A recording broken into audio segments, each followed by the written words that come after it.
భారతదేశ చరిత్రలో మొఘల్ సామ్రాజ్యం ఒక అత్యంత శక్తివంతమైన ఘట్టం. కాని ఈ గొప్ప సామ్రాజ్యానికి బలమైన పునాదులు వేసినవారు హుమాయూన్, అక్బర్, జహాంగీర్, షాహ్ జహాన్.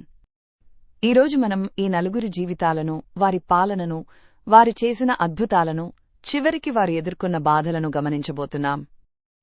బాబర్ తన మరణానంతరం మొఘల్ పీఠాన్ని అప్పగించిన యువరాజు హుమాయూన్. అయితే పాలన ప్రారంభంలోనే అతడికి కఠినమైన శత్రువు షేరు షా సూరి ఎదురయ్యాడు. 1540లో హుమాయూన్ ఓటమి పాలయ్యాడు.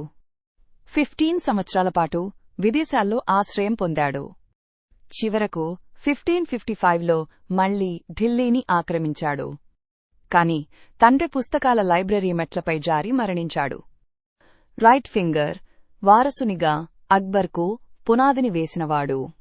మొఘల్ చరిత్రలోనే కాదు, భారత చరిత్రలోనే అక్బర్ ఒక గొప్ప పాలకుడు. 13 ఏళ్ల వయసులో రాజసింహాసనం అధిష్ఠించాడు. రెండవ పానిపత్ యుద్ధంలో హేమూను ఓడించాడు. రాజధర్మానికి మతం మేళవించినవాడు. దిన్-ఇ-ఇలాహీ అనే కొత్త తత్వాన్ని ప్రవేశపెట్టాడు. రాజపుత్రులతో సంబంధాలు కలిగి హిందూ ముస్లిం ఐక్యతకు పునాది వేశాడు.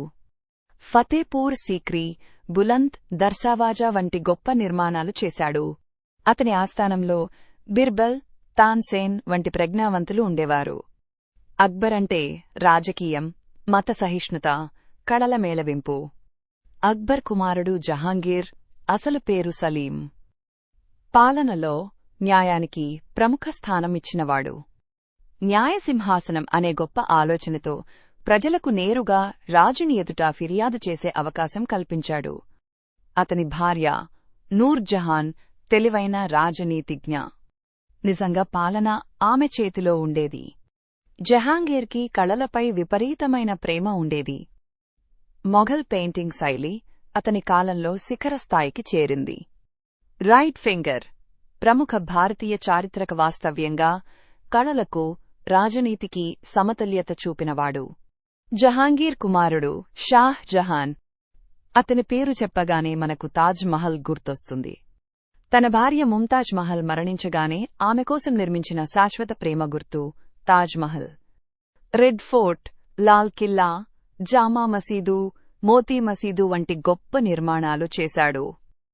అతను కళల్ని ప్రేమించాడు, కాని రాజకీయంగా చివరికి ఓడిపోయాడు. కుమారుడు ఔరంగజేబ్ అతన్ని అగ్రాలోని కోటలో జైలులో పెట్టాడు. అక్కడే చివరికి తన భార్య సమాధిని చూస్తూ శోకంలో మరణించాడు. అతని ప్రేమ శిల్పంగా మారింది. కాని అధికార పోరాటం అతనికి జైలు జీవితాన్ని మిగిల్చింది. ఈ నలుగురు చక్రవర్తుల జీవితాలు ఒక్కొక్కటిగా గొప్ప పాఠాలు చెబుతాయి. హుమాయూన్ ఓటమి నుంచి విజయం వరకు. అక్బర్ ధర్మం, మతం, ఐక్యత. జహాంగీర్ న్యాయం, కళలు. షాహ్ జహాన్ ప్రేమ, నిర్మాణం, జ్ఞాపకాలు. చరిత్ర మనకు చెబుతుంది, పాలకుడు ఎంత గొప్పవాడైనా చివరికి మానవతా దృష్టికోణంతో పాలించగలిగితేనే నిలిచిపోతాడు. మొఘల్ రాజుల చివరి రోజులపై భావోద్వేగభరితమైన మరియు చరిత్రాత్మక విశ్లేషణతో చివరి శ్వాస గుండెను కలిచేలా ఉంది. శక్తివంతమైన చక్రవర్తులు ఇలా చనిపోతారా? భారతదేశపు గొప్ప చరిత్రలో మొఘల్ సామ్రాజ్యం ఒక అద్భుతమైన అధ్యాయం. అయితే ఈ విశాలమైన సామ్రాజ్యాన్ని నిర్మించిన చక్రవర్తులు చివరికి ఎందుకు అప్రతిష్టతో, బాధతో, ఒంటరితనంతో చనిపోయారు? వారు నిజంగా మంచివారైతే వారి అంతిమ ఘడియలు ఇంత ఘోరంగా ఎందుకు జరిగాయి? మొఘల్ వంశాన్ని స్థాపించిన బాబర్ తన జీవితాన్ని త్యాగంగా మలచాడు. అఖండ ధైర్యం, గొప్ప నాయకత్వం, కళలకు ప్రోత్సాహం. ఆపై హుమాయూన్, అక్బర్, జహాంగీర్, షాహ్ జహాన్ వంటి పాలకులు దేశానికి శాంతిని, నిర్మాణాన్ని తీసుకొచ్చారు. తాజ్ మహల్ వంటి అద్భుతాలను నిర్మించి భారత సంస్కృతికి మొఘలులిచ్చిన సేవలు మరువలేం. ఆఖరికి అక్బర్ వంటి గొప్ప చక్రవర్తి కూడా తన ముదుసలి రోజుల్లో ఒంటరితనం ఎదుర్కొన్నాడు. షాహ్ జహాన్ తన కుమారుడు ఔరంగజేబ్ చేత జైల్లో పెట్టబడ్డాడు. 8 సంవత్సరాలు మృత్యువుని ఎదురుచూస్తూ తన స్నేహితులను, భార్యను కోల్పోయి తుది శ్వాస విడిచాడు. ఔరంగజేబ్ ఇస్లాం శుద్ధత కోసం కళల్ని నిషేధించినవాడు. దేశాన్ని ఆక్రమణలతో అలసిపోయేలా చేశాడు. చివరికి మట్టిలో కలిసిపోయినప్పుడు తన సమాధికే డబ్బుల్లేవని వాపోయాడు. వీరంతా బలమైన పాలకులే అయినా వారి చనిపోయే తీరుమాత్రం జ్ఞానవంతులకు ప్రశ్నలు వేస్తుంది. కుటుంబ ద్వేషాలు, కుమారుల మధ్య గొడవలు, వారసత్వ పోరాటాలు. షాహ్ జహాన్ పుత్రుని చేత జైలులో పడినవాడు. ధర్మమే కాక అధికారం ధర్మం పేరుతో ఔరంగజేబ్ అత్యాచార పాలన చేశాడు. ప్రజల విశ్వాసాన్ని కోల్పోయాడు. బాహ్య శక్తుల ప్రవేశం. మొఘల్ సామ్రాజ్య బలహీనత వల్ల బ్రిటిష్ వారు ప్రవేశించి దేశాన్ని పట్టుపెట్టారు. వృద్ధాప్య బాధలు అండ్ ఒంటరితనం. ఎక్కువ మంది మొఘల్ చక్రవర్తులు చివరకు ఒంటరిగా, బాధలతో, ఆశ లేకుండా చనిపోయారు.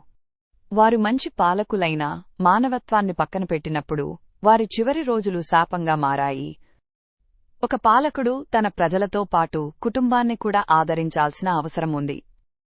అధికారం ఎంత ఉన్నా ప్రేమ లేకపోతే చివరికి ఒంటరితనమే ఉంటుంది.